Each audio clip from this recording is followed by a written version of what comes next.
Selamat malam saudara sekalian. God is good all the time. Kita sudah belajar banyak tentang kebahagiaan. Alkitab ini adalah sumber kebahagiaan. Yesus itu adalah rahasia kebahagiaan. Kita juga sudah belajar bagaimana kebahagiaan kekal untuk selama-lamanya, yaitu pada saat Yesus datang kedua kali, kita hidup bersama Tuhan untuk selamanya. Kita juga telah belajar tentang jalan kebahagiaan. Sekarang kita mau coba lihat tentang hukum kebahagiaan. Saudara-saudara sekalian, kita hidup dalam dunia di mana banyak orang yang melanggar hukum. Coba bisa bayangkan, saudara-saudara, diperkirakan ada 2 dari 5 suami yang tidak setia kepada istrinya. Waduh, tapi itu tidak terjadi di sini. Saya rasa semuanya setia di sini ya. Saudara-saudara, satu waktu saya berada di kota Toronto, ini lebih kurang 30 tahun yang lalu. Kemudian pada saat saya sedang pergi dari satu apartemen ke apartemen yang lain, ya, sedang jual buku kita sebutkan, kemudian tiba-tiba dari ujung sana saya lihat polisi dengan 2 pistol ditujukan kepada saya. Jadi angkat tangan katanya. Jadi saya angkat tangan, tapi saya pegang satu tas. Ya. Jadi angkat tangan dengan tangan satu, kemudian datang. Jadi saya datang menuju kepada mereka. Begitu tiba di depan mereka, langsung mereka ambil saya punya tas, buka saya punya tas semua. Ya, mereka coba cari, ya, dan mereka lihat di situ Bible stories, bedtime stories, Alkitab. Oh maaf. Kenapa rupanya? What has happened? Oh, kami baru dapat telepon dari satu istri diancam oleh suaminya dengan senjata bahwa suaminya mau tembak istrinya. Ya, saya bilang, oh enggak, saya masih belum menikah, Pak. Baik, begitulah terjadi, saudara-saudara sekalian. Banyak orang yang coba melihat berbagai macam masalah rumah tangga dewasa ini. Dan apa yang terjadi di Toronto bukan hanya terjadi di sana, tapi di mana-mana. Saudara-saudara sekalian, coba bayangkan apa yang dikatakan menurut penelitian daripada FBI. Sekitar 23.700 orang terbunuh setiap tahun. Ya. Laporan FBI tentang kriminal, setiap 25 detik terjadi suatu kematian. Setiap 25 menit ada satu pembunuhan. Pemerkosaan dilakukan setiap 7 menit. Pencurian satu mobil setiap menit. Setiap 59 detik ada satu perampokan. Penculikan setiap 48 detik. Ini hanya di Amerika saja di mana kita hidup. Jadi kita lihat dalam dunia, atau kita hidup dalam dunia yang banyak sekali berbagai macam kekacauan. Dan laporan FBI ini setiap 9 detik ada satu pencurian di rumah. Saudara-saudara sekalian, ini mengingatkan kepada apa yang Alkitab katakan. Bagaimana kalau kita baca sama-sama 2 Korintus 5:17, 2-3. Barang siapa yang dalam Kristus, maka ia adalah ciptaan baru. Sesungguhnya yang lama sudah berlalu dan yang baru telah timbul. Saudara-saudara sekalian, kita bersyukur oleh sebab keselamatan hanya melalui Kristus. Tidak ada satu jalan yang lain yang boleh membawa kita kepada keselamatan kecuali melalui Yesus. Nah, sesudah kita terima Yesus, apa yang kita harus buat? Kita baca sama-sama. Siapa yang mengasihi aku, ia akan menuruti hukum-hukumku. Jadi penurutan merupakan satu perkara yang sangat penting sekali, supaya kita adalah orang yang betul-betul mengasihi akan Tuhan. Saudara-saudara sekalian, jika seorang mencintai Yesus, dia akan secara otomatis untuk menurut akan hukumnya. Sebab dulu terjemahan bahasa Indonesia katakan, jikalau kamu menuruti, jikalau engkau mengasihi aku, turutlah hukumku. Tetapi dalam terjemahan bahasa yang baru lebih cocok dengan bahasa Greek-nya, if you love me, you will keep my commandments. Ya, jikalau engkau mencintai, engkau akan menurut segala hukumku. Jadi penurutan haruslah sesuatu yang otomatis. Saudara-saudara sekalian, apa yang terjadi bila kita melanggar perintah Yesus? Apa yang terjadi? Saudara-saudara sekalian, ini yang dikatakan dalam 1 Yohanes 2 ayat 3 dan 4. Kita baca sama-sama, 2-3. Dan inilah tandanya bahwa kita mengenal Tuhan, jika kita menuruti perintah-perintahnya. Barang siapa yang berkata, aku mengenal dia, tetapi ia tidak menuruti perintahnya, ia adalah seorang pendusta, dan di dalamnya tidak ada kebenaran. Saudara-saudara sekalian, tanda bahwa kita mempunyai kebenaran ialah jikalau, ya, kita menurut akan hukum Tuhan. Bila kita mengenal Tuhan, kita akan memiliki tanda khusus. Dan apa itu tanda khusus? Yaitu menurut akan hukum Allah. Nah, kalau berkata hukum Allah yang mana? Dan mestinya kita akan datang kembali kepada apa yang dikatakan oleh Tuhan di Sinai. dikatakan ditulis oleh tangan Tuhan sendiri. Tidak ada di dalam Alkitab yang ditulis dengan tangan Tuhan sendiri kecuali 10 hukum. Hanya 10 hukum ini. Baik, kita baca sama-sama untuk 10 hukum ini. Baik, umumnya hafal bukan? Ya. Baik, kita baca dengan cepat. Yaitu, jangan ada padamu Tuhan lain di hadapan hadiratku. 2, jangan membuat bagimu patung dan menyembahnya. 3, janganlah menyebut nama Tuhan dengan sembarangan. Nomor 4, ingatlah dan kuduskanlah hari Sabat. Yang kelima, hormatilah ayahmu dan ibumu. Yang keenam, jangan membunuh. Yang ketujuh, jangan berzina. Yang kedelapan, jangan mencuri. Yang kesembilan, jangan bersaksi dusta sesamamu. Kemudian yang ke-10, janganlah mengingini rumah, istri, hamba, lembu, keledai ataupun yang dipunyai oleh orang lain. Itu saudara-saudara sekalian, ini merupakan satu hal yang sangat penting. Itu segala sesuatu itu dimulai dengan ingin. Kalau sudah ingin, langsung mau memiliki. Jadi ada 10 perkara ini, tetapi manusia banyak mau coba merubahnya. Saudara-saudara sekalian, apa yang terjadi bila semua manusia menurut hukum Tuhan? Apa yang terjadi? Wah, dunia akan menjadi tempat yang penuh dengan damai. Sudah tahu, jutaan hukum di dunia ini, tetapi dunia tidak aman. Tetapi kalau kita ikuti 10 saja, ya, yang diberikan oleh Tuhan, 10 saja, dunia ini aman. Tidak perlu penjara, tidak perlu ada hakim, ya. Maafkan, ya, yang mungkin tidak ada pekerjaan itu para jaksa dan hakim kalau misalnya semua menurut akan hukum Allah. Saudara-saudara sekalian, setiap manusia mempunyai kecenderungan untuk berdosa, ya. Walaupun kadang-kadang kita mau untuk berbuat baik, ya. Tetapi kadang-kadang, aduh, saya mau menurut hukum Tuhan, saya ini orang baik. Sangat mudah untuk mengatakan, oh, aku tidak membunuh lagi, aku tidak akan mencuri lagi. Tapi untuk mengatakan, aku tidak akan berdusta lagi. Ya.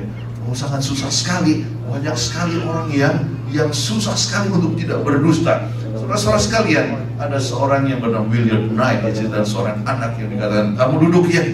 Ya. Tetapi anak ini tetap saja berdiri, kamu duduk ya. Akhirnya dipaksa duduk dia. Tapi dikatakan, mungkin saya kelihatan duduk dari luar, tapi hati saya masih tetap berdiri. Saudara-saudara sekalian, ini yang sering terjadi, ya. Kita harus menurut Tuhan bukan hanya dari luar, tetapi dari dalam. Saudara-saudara sekalian, bagaimana ini bisa terjadi? Filipi 4 ayat 13, ya. Segala perkara dapat kutanggung dalam Dia yang menguatkan aku. Ya. Saudara-saudara sekalian, penurutan hanya bisa terjadi dengan kuasa Tuhan. Tidak mungkin kita menurut hukum Tuhan, saudara-saudara. Kita kadang-kadang menurut seperti luar biasa, kita adalah penurut tetapi munafik, ya. Kelihatan di depan orang lain saja. Tetapi saudara-saudara sekalian, kita harus ingat, sumber keselamatan bukan oleh sang penurut, ya. Keselamatan oleh sebab apa?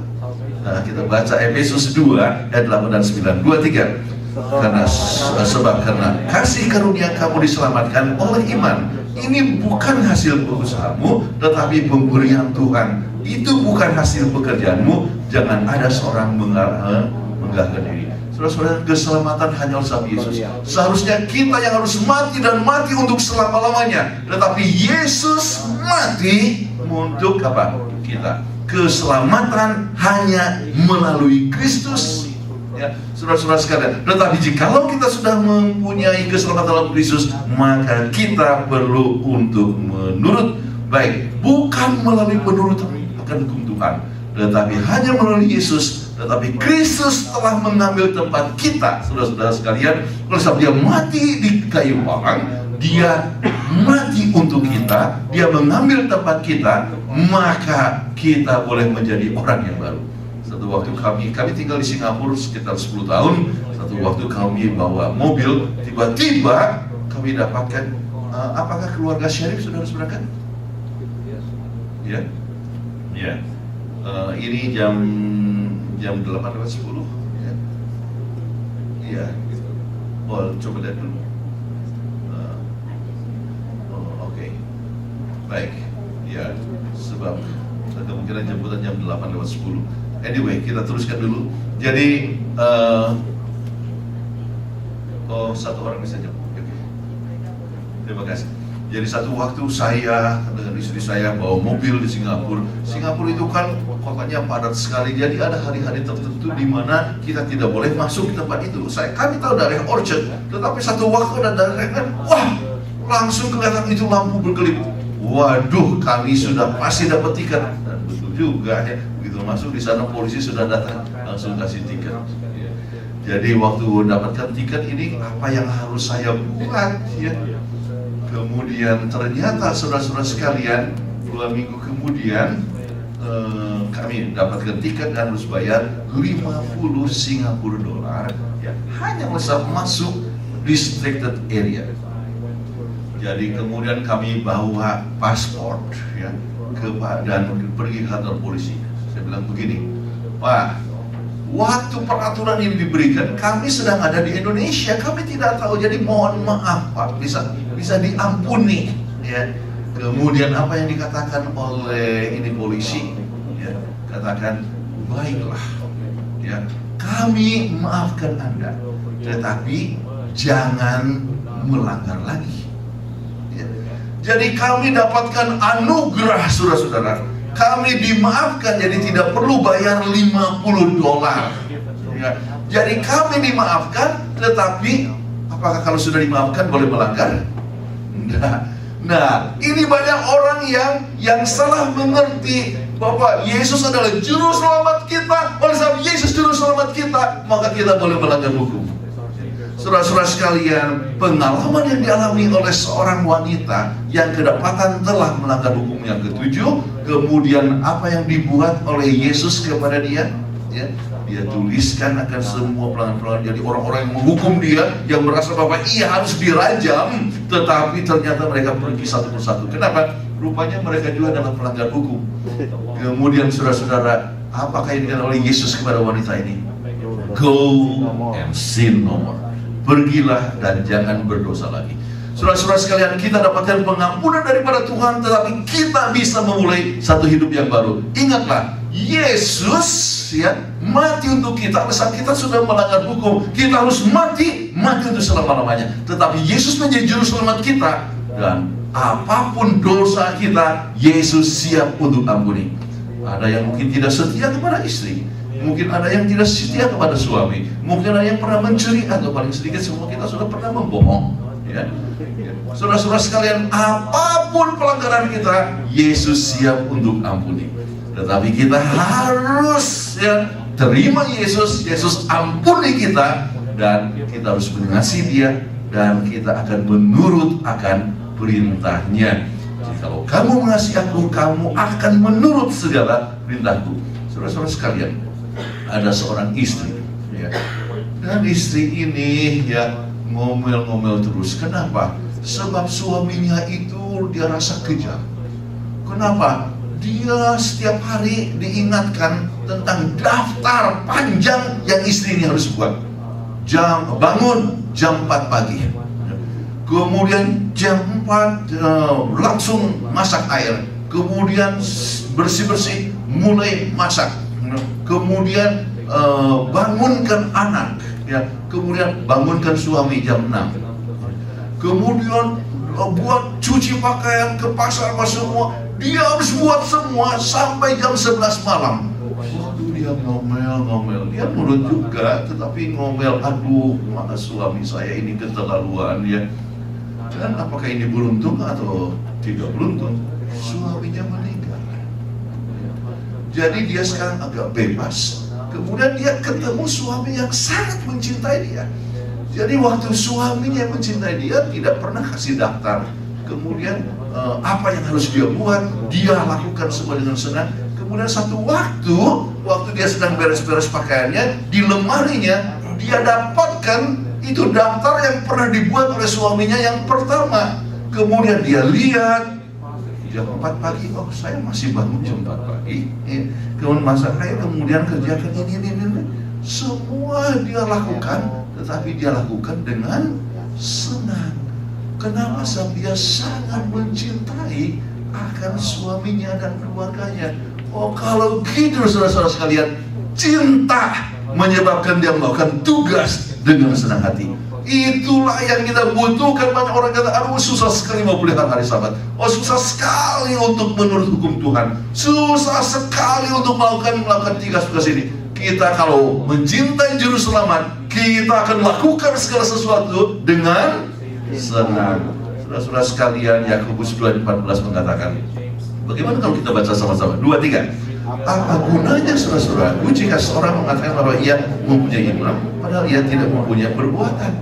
Jadi perbuatan harus selaras dengan iman kita. Harus menjadi seorang yang menurutkan hukum Tuhan. Penurutan adalah sesuatu tanda bahwa seorang memiliki iman akan Tuhan.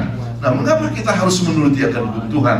Saudara-saudara sekalian, kita lihat di dalam Roma 2 ayat 3, 20.